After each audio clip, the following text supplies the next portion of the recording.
يا صباح الخير. النهاردة ان شاء الله هنعمل اكلة من اكلات المذبح بس بطريقة مختلفة وجديدة. ممكن يكون حد بيعملها كده بس انا اول مرة اعملها كده وبطريقة حلوة جدا وخفيفة وعجبتنا. انا كان عندي لسان وعندي كرشة. فطبعا كلنا عارفين ايه ان اللسان بيتقطع ويتحمر وخلاص. الكرشة بتتعمل بصلصة وحمص طبيخ وكده. فانا مكنتش عايزة اعمل الطرق التقليدية دي، فعملت طريقة تانية جديدة وخفيفة وني في ني كده، وان شاء الله هتعجب الكل. اول حاجه اغسلي حاجتك كويس جدا جدا، طبعا كلنا بنعرف نغسل حاجتنا ازاي. واغلي ميه وحطي الحاجه فيها وغلوتين، وارمي الميه واشطفي الحاجات بتاعتك تاني. حطي ميه سخنه جديده، ولما تغلي برضو حطي الحاجه بقى تاني. وبعد كده انزلي بقى بالتوابل بتاعتك وبالبصله وبالحاجات اللي انت متعوده تسلقي بيها. تمام. بعد ما الحاجه تستوي هتبداي لو اللسان زي كده اهوت هتقشريه زي ما انتوا شايفيني كده بقشره.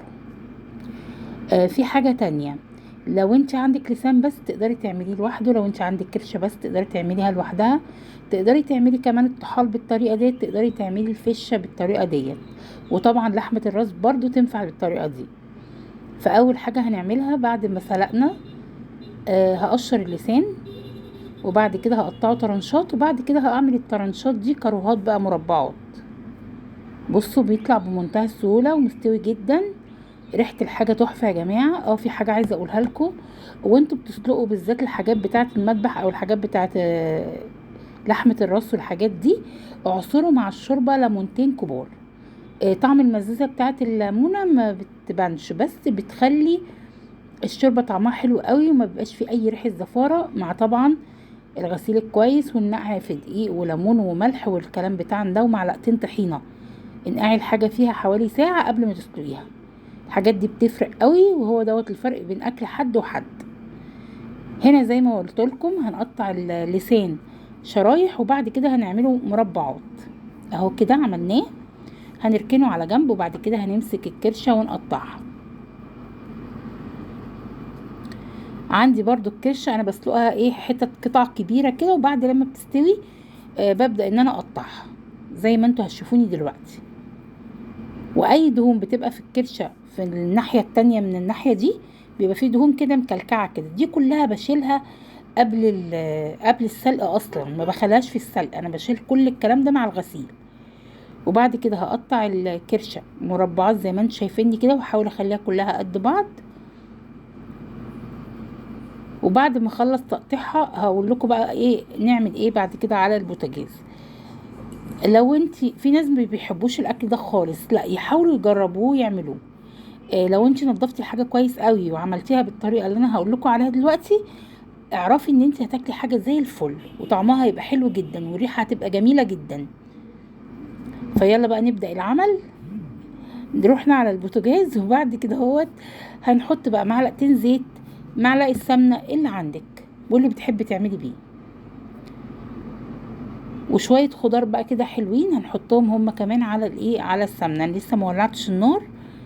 هنا بصلايه وسط، اللي بيحب البصل كتير عايز يحط واحده اتنين تلاته يحط.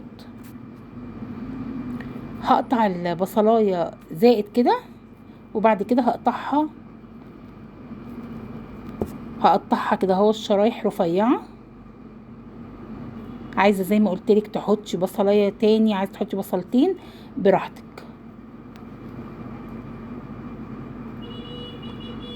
حاولي تقطعيها رفيع لان انا مش هخليها كتير على النار.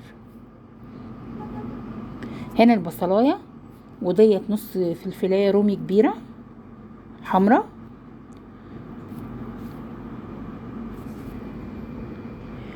وديت فلفلتين رومي بلدي، رومي بتاعنا بقى البلدي. وهحط كمان فلفل اخضر من بتاعنا الحامي، لو مش حابه تحطي فلفل حامي براحتك. لو عندك فلفل اصفر كمان حطي.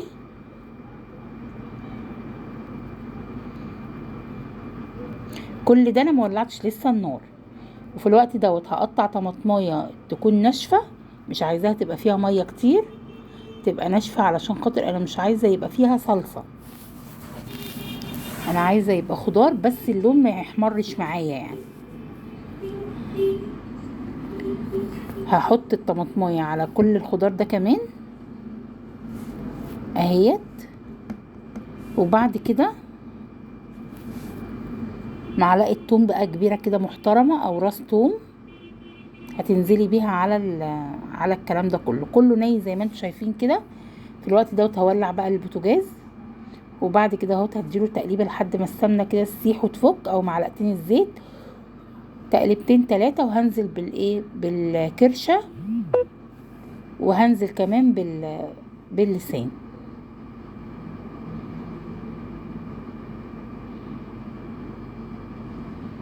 الاكله خفيفه قوي يا جماعه، طعمها حلو جدا.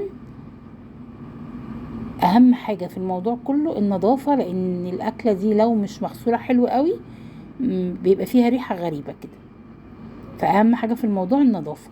واحب اقول اللي ما بياكلش الحاجات بتاعه المذبح اللي هي الكرشه والفشه والطحال والحاجات التحفه دي، يجيبها وينضفها كده تنظيفه حلوه بايديه، وينقعها في محلول نقع شويه كده محترمين، ويسلقها ويرمي الميه الاولانيه، وبعد كده يرجع يسلقها تاني، يحط بهاراته بقى وبصلايه والكلام ده، ويشوف النتيجه بقى بجد هيحبها.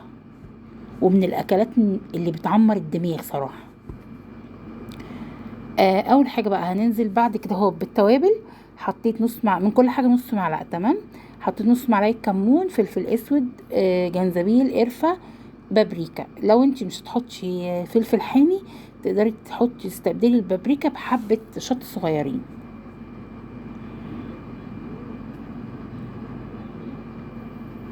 كده. هو كده مش هيبقى ناقصها غير الملح.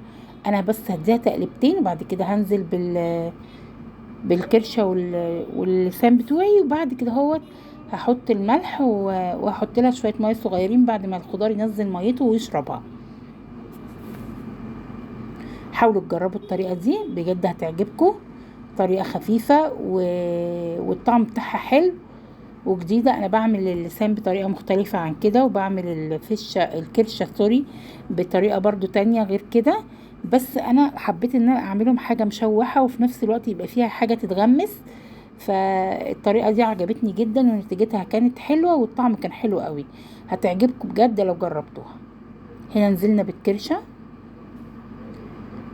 وزي ما قلت لكم لو عندك كرشه بس اعمليها، لو عندك فشه بس اعمليها، طحال بس اعمليه، لسان بس اعمليه، يعني تنفع بحاجه واحده بس. ولو عندك كل الحاجات اعمليهم مع بعض تبقى جامده برضو. هنا نزلنا بقى الحاجات اللحمه على الخضار في الوقت ده بينزل بقى الميه بتاعته وهيشربها. هنبدا نحط معلقه دبس رمان.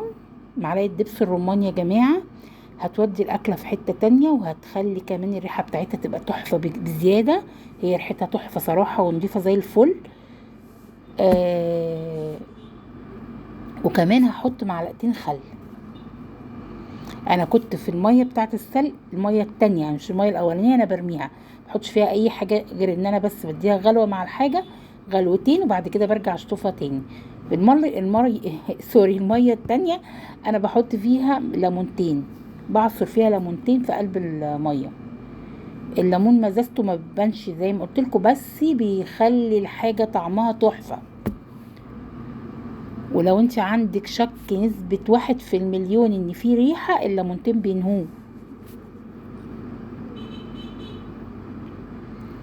قلبي بقى كده اهوت عشان الحاجة تاخد من طعم بعض. انت كده كده مسوية كويس اللحمة بتاعتك، فانت يا دوبك بس انا عايزين الخضار ياخد بطعم اللحمة واللحمة تاخد من طعم الخضار كده. خلاص احنا مش ناقصنا غير بس شوية الملح الصغيرين نحطهم. فانا هحط شوية ملح مبهر. لو حابين تعرفوا الطريقة بتاعته هبقى اعمل لكم مرة طريقة توابل تستخدميها في كل اكلاتك، وكمان هعمل لكم طريقة الملح المبهر اللي هي الدقة يا جماعة. هبقى ان شاء الله باذن الله اعملها لكم في فيديو تاني. هي دي هحط معلقة كده وشوية كمان على حسب طبعا الكمية اللي انت حطاها.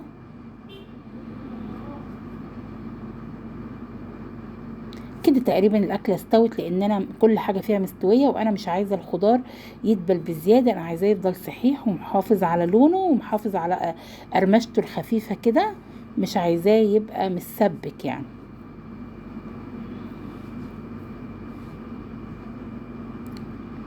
اهي خلاص. يا رب تجربوها وتعملوها بنفس الطريقة دي وتعجبكم. طريقة خفيفة وسهلة وسريعة، والنتيجة بتاعتها هايلة وهتعجبكم، والطعم حلو جدا.